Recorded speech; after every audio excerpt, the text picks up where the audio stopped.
বাংলাদেশের ওয়াজের মাহফিলে এই মুহূর্তে যাকে দেখার জন্য, যার কথা শোনার জন্যে বাঁধ-ভাঙা জোয়ার, অঢেল মানুষ দিনে এবং রাতে ভিড় করেন। তিনি হলেন তরুণ ইসলামী বক্তা ডক্টর মিজানুর রহমান আজহারী। বিশ্ববিখ্যাত আল আজহার বিশ্ববিদ্যালয়ে তিনি পড়াশোনা করেছেন। কোরআনের তাফসীর বা ইসলামিক আইন বা জুরিসপ্রুডেন্স এ সমস্ত বিষয় নিয়ে তিনি পড়াশোনা করেছেন। সজ্জন, নম্র, ভদ্র এবং তার বদনাম করার মতো এখনো পর্যন্ত কোনো কিছু শোনা যায়নি। তিনি সভামঞ্চে গিয়ে টাকা চেয়েছেন, হেলিকপ্টারে ছাড়া তিনি যাবেন না কোথাও, বা খুব বিতর্কিত রাজনৈতিক কথাবার্তা বলেছেন, এরকম কোনো বিষয় আসেনি। তার তারুণ্য এবং তার যে সৌম্য কান্তি মূর্তি, অর্থাৎ অসাধারণ সুন্দর লাবণ্যময় অভিব্যক্তি। তো এ সকল কারণে তিনি যাই বলেন না কেন, ওটার পেছনে মানুষ ছুটতে থাকে। আমাদের দেশের যে মানুষের ধর্মবোধ, এটা যেকোনো ধর্মবোধই এখানে আসলে আনকন্ডিশনাল। কোনো শর্ত নেই। ইমানের মতোই। আমি যেমন দেখা গেল যে হিন্দু প্রধান এলাকাতে আমার জন্ম। আমি ভেবে পেতাম না যে কেন হাজার, হাজার মানুষ, ১ জন ২ জন নয়, ১ লাখও হতে পারে। তারা সেই আ কীর্তন শুনছে। আর কীর্তনের শব্দ কিছুই নয়। হরে রাম, হরে কৃষ্ণ, ঢোল দিয়ে বাজাচ্ছে, ঢুনঢুনি করছে এবং গেরুয়া পোশাক পরা কয়েকজন নারী এবং পুরুষ, তারা এই কীর্তন পরিবেশন করছেন। ঘন্টার পর ঘন্টা মানুষ বসে এটা শুনতেন। আমি ভেবে পেতাম না যে ঠিক আছে, শুধু হরে রাম, হরে কৃষ্ণ এতক্ষণ বসে কেন শুনছে? এরপর আ যেমন দেলোয়ার হোসেন সাইদী সাহেবের মাহফিল, সবচেয়ে বড় মাহফিল। আমি উনার যে চট্টগ্রামের মাহফিল হতো, সেখানে একবার গিয়েছিলাম। যারা না গিয়েছেন তারা কল্পনা করতে পারবেন না। তো অসংখ্য মানুষ, অসংখ্য মানুষ সেখানে যেতেন। ক লাখ, ২ লাখ, ৩ লাখ, ৫ লাখ, ১০ লাখ। আপনি এটাকে গুণে শেষ করতে পারবেন না। এত মানুষ সেখানে যেতেন এবং মন্ত্রমুগ্ধের মতো তার কথা শুনতেন। আমিও শুনেছি, আমার আব্বাও শুনতেন। এখন পরিণত বয়সে এসে আমি ভাবি যে বর্তমান যে প্রযুক্তির যুগে যদি জনাব সাইদী সাহেব এই ভাষণগুলো দিতেন, সঙ্গত কারণেই আ তার সেই জনপ্রিয়তাটা আগের মতো থাকতো না। এর কারণ হলো ঘুরে ফিরে সেই একই কাহিনী, একই কথা, কোরআনের নির্দিষ্ট আয়াত। তো যখন আপনি কুমিল্লাতে এক কথা বলছেন, কুমিল্লার মানুষ শুনল, আপনি গিয়ে ম্যানুয়ালি, নন ডিজিটালি সেই একই বক্তব্য আপনি দিলেন গিয়ে চট্টগ্রামে। আবার ঠিক একই বক্তব্য আপনি দিলেন গিয়ে ফরিদপুরে। তো যার জন্য মানুষ শুনছে। কিন্তু এখন টেকনোলজিকে যদি এর সাথে ব্যবহার করেন, এ সকল বক্তব্য যখন YouTube এ চলে আসছে ইদানিংকালে, তখন মানুষ আগ্রহ হারিয়ে ফেলছেন। এবং দেখবেন যে গত ২-৩ বছরে যারা খুব নামকরা বক্তা ছিলেন, তাদের কারোরই মার্কেট নেই। অর্থাৎ ওই যে জিহাদি বলেন, তাহেরি বলেন, আব্বাসী বলেন, তারপর আ কুয়াকাটা বলেন। এর কারণ হলো যে তারা যে বক্তব্যগুলো দিতেন, যে সুর, তাল, লয়, ছন্দ, এর কারণ হলো যে বিষয় নিয়ে তারা আলোচনা করবেন, সে বিষয় তো সীমিত। কোরআনের একটি মাত্র কোরআন।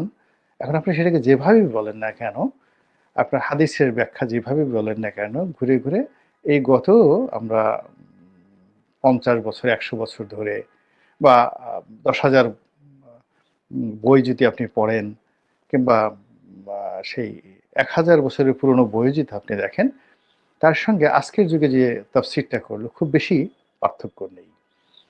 তো এটা যখন ওপেন হয়ে যায় Facebook এর মাধ্যমে, YouTube এর মাধ্যমে, তখন আর সেই আকর্ষণটা থাকে না।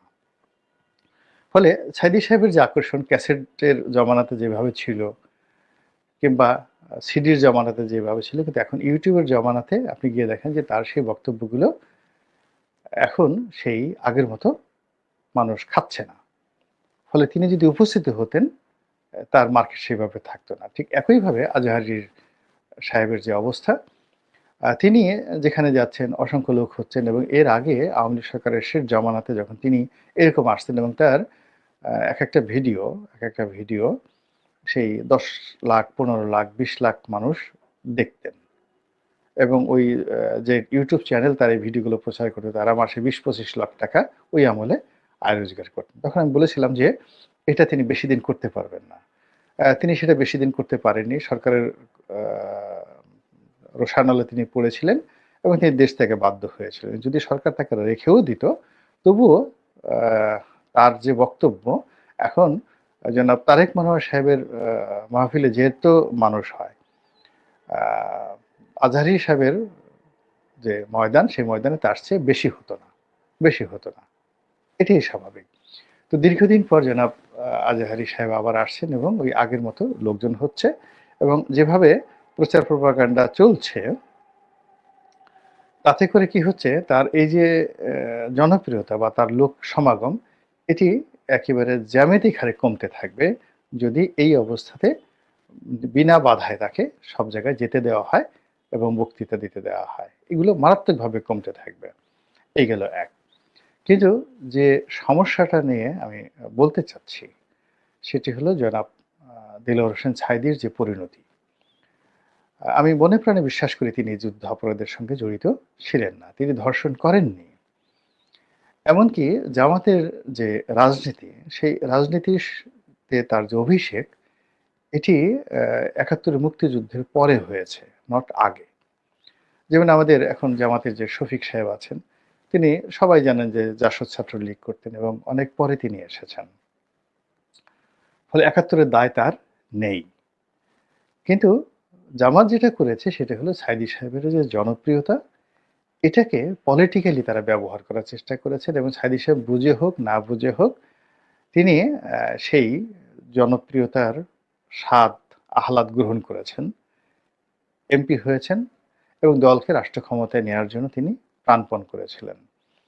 কিন্তু তিনি আ ডিবিতে একাধিক সাক্ষাৎকার দিয়েছেন, এবং তিনি যখন আ জেলখানাতে ছিলেন, অনেক আপনজনের কাছে তিনি বলেছেন যে তার জীবনের সবচেয়ে বড় ভুল হলো জামাতে যোগদান করা।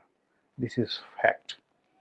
এর কারণ হলো, আমি যতটুকু তাকে জানি, চিনি, তার পরিবারের সাথে সম্পৃক্ত আছি, এবং তার মামলাটা যেভাবে ফর্মুলেশন হয়েছে, ফর্মুলেট হয়েছে, তো সেখানে তিনি যদি জামাত না করতেন, তার এই দুরবস্থা হতো না।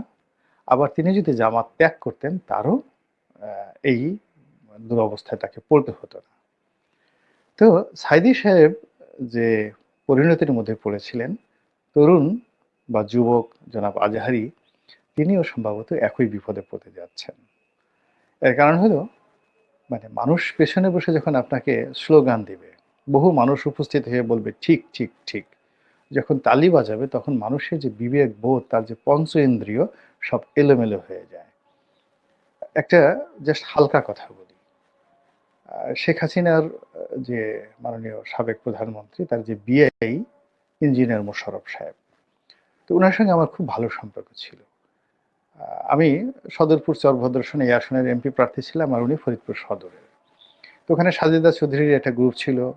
আরো অনেকের অনেকগুলো গ্রুপ ছিল। কিন্তু আমরা দুজন একসঙ্গে আ রাজনীতি করার চেষ্টা করেছি। তো এই সুবাদে উনি দুঃখ করে বলতেন যে, "রনি দেখো, আমি সেই ৬৫-৬৬ সনে আ এক্সিকিউটিভ ইঞ্জিনিয়ার ছিলাম ওই জামানাতে।"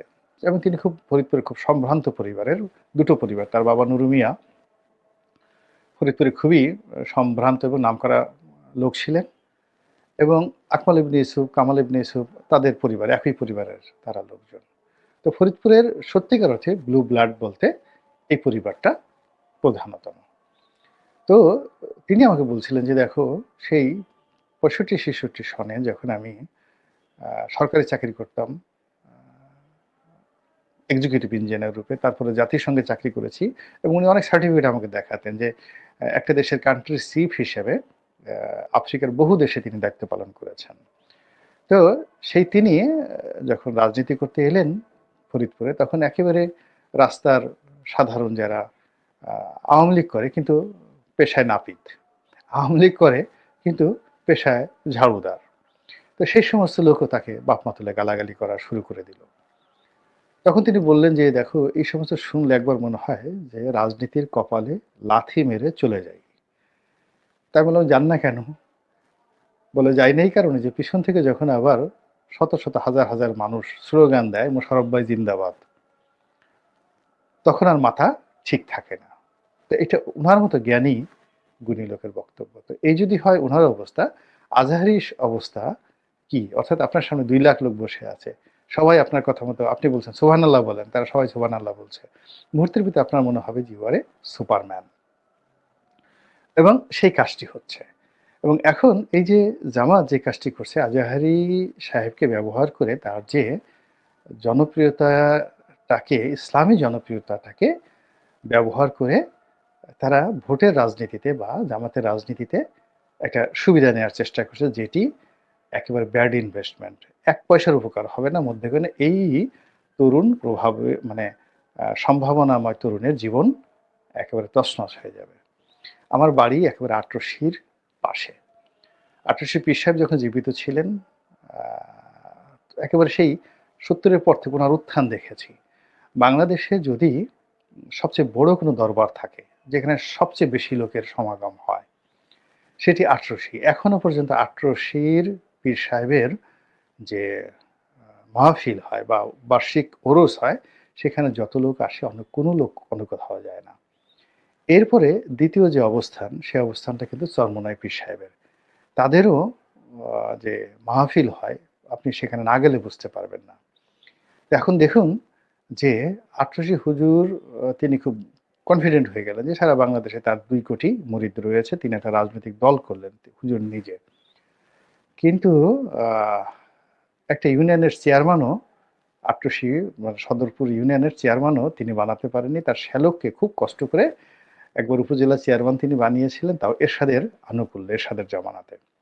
জনাব শাহাবুদ্দিন সাহেব। আর সারা বাংলাদেশে মানে এত মুরিদ নিয়েও একজন সংসদ সদস্য তারা হতে পারেনি, আর এখন তো সম্ভবই নয়।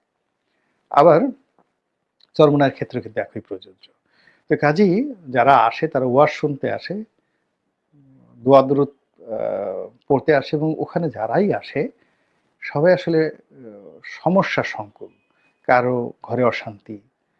মানে ওয়াজ মাহফিলে, কীর্তনে, মেডিটেশনে বা যেকোনো জায়গাতে যারা লোক যায়, আপনি ধরে নিতে পারেন যে তাদের শারীরিক, মানসিক, অর্থনৈতিক যেকোনো একটা সমস্যা প্রবল আকার ধারণ করেছে। বিশ্বাস হারিয়ে ফেলেছে জীবনের উপরে।